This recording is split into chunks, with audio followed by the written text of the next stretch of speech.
আমি একটা video clip দেখলাম যেখানে উনি আর কি মানে অনেকটা মনে হলো যে ধাওয়া খেয়ে পালিয়ে যাচ্ছে বা দৌড়াচ্ছেন এমন একটা মানে হ্যাঁ, ভিডিও। উনি দৌড়াচ্ছেন, মানে বুথের দিকে দৌড়াচ্ছেন, ততটা ধাওয়া খেয়ে নয়, বুথের দিকে যাচ্ছেন, কোনো আচ্ছা জায়গায় কি আচ্ছা আচ্ছা। জটলার দিকে যাচ্ছেন, এই ধাওয়াটা দিচ্ছেন। আবার কেউ কেউ বলছেন ওনাকে ধাওয়াও দিয়েছে, কিন্তু উনি মানে গাড়ির মানে ঝুলতে ঝুলতেই প্রায় তিনি নির্বাচন কমিশনকে ফোন করেন, এবং ফোন করার পর তারপরেই মিডিয়াতে দেখায় যে উনি বলছেন যে মারো ব্যাটাদের, এইটা মানে দেখা যায়।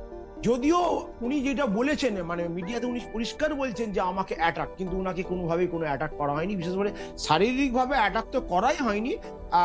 স্লোগান তো এটা আমাদের নির্বাচনী চিত্রই, যে ক্যান্ডিডেটদের দেখে নানা রকম স্লোগান দেয়, সে তৃণমূলের ক্যান্ডিডেটদের দেখেও অনেকে জয় শ্রীরাম বলে, ঠিক সিমিলারলি বিজেপির ক্যান্ডিডেট থেকে জয় বাংলা বলে, ফলে এটা একটা পারস্পরিক একটা স্লোগানের একটা প্রতিযোগিতা তৈরি হয়ে গেছে, কিন্তু অ্যাটাক হয়েছে এইটা কিন্তু প্রমাণিত হয়নি জন ভাই। আচ্ছা, এখানে এখানে আরেকটা বিষয়, সেটা হচ্ছে তৃণমূল প্রধানের পক্ষ থেকে একটা অভিযোগ তোলা হচ্ছে যে গতকাল রাত থেকেই মানে ভোটের আগের রাত থেকেই তাদের নেতাকর্মীদের উপর এক ধরনের ধরপাকড় চালানো হচ্ছে, এবং বহু জায়গাতেই হচ্ছে যে মানে লোকাল যে কাউন্সিলর তাদেরকে আর কি ধরে নিয়ে যাওয়া হয়েছিল, পরবর্তীতে তাদেরকে গিয়ে আবার ওনার মানে ছাড়িয়ে আনতে হয়েছে বা নেতাকর্মীদের গিয়ে ছাড়িয়ে আনতে হয়েছে, এইটা একটা ওনার অভিযোগ। আর অন্যদিকে হচ্ছে যে আরেকটা ইন্টারভিউ আমরা আর কি মানে মিডিয়াতে যেটা দেখছিলাম, সেখানে হচ্ছে আবার বিজেপির নেতারা তারা বলছেন যে হ্যাঁ তারা হচ্ছে দুপুর পর্যন্ত যা পরিস্থিতি দেখছেন তাতে তারা খুবই আশাবাদী, এবং তারা আসলে রাজ্যে সরকার গঠন করতে যাচ্ছে। মানে এরকম একটা ধরনের মানে পরিস্থিতি এখন পর্যন্ত মিডিয়াতে দেখা যাচ্ছে। তো আমরা গতবার যে আলোচনায় ছিলাম, সাধারণত এমনই দেখা যায় যারা আসলে হাঁটতে থাকে তারা এই আহ, অভিযোগগুলো বেশি তোলে। তো সেই জায়গা থেকে কি বলা যায় নাকি যে এবার আসলে তৃণমূলের অবস্থা দ্বিতীয় দফার ভোটে একটু বিজেপির চেয়ে খারাপ? না না না, একদমই তা নয়। তার কারণ হচ্ছে, এটা দুটো দুটো অ্যান্সারই আমি আস্তে আস্তে দিচ্ছি। তার কারণ হচ্ছে, ফার্স্ট ফেজে গতবারে 2021-এর বিধানসভা নির্বাচনে বিজেপি যে কটা আসন জিতেছিল, 77টা আসন, তার মধ্যে ম্যাক্সিমামটা উত্তরবঙ্গ থেকে জিতেছিল। ফার্স্ট ফেজের 152টা আসন হয়ে গেছে, আর সেকেন্ড ফেজে 1942টা আসন, কার্যত এটা তৃণমূলের পর।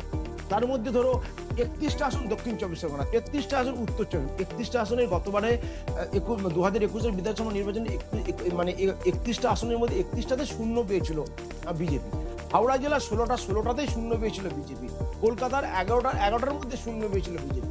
মানে এইটা কার্যত, এই যে 142টাতে ভোট হচ্ছে, তার মধ্যে উত্তর চব্বিশ পরগনায় 2-1টা এবং নদিয়াতে 2-1টা সিট বিজেপি গতবারে বার করেছিল।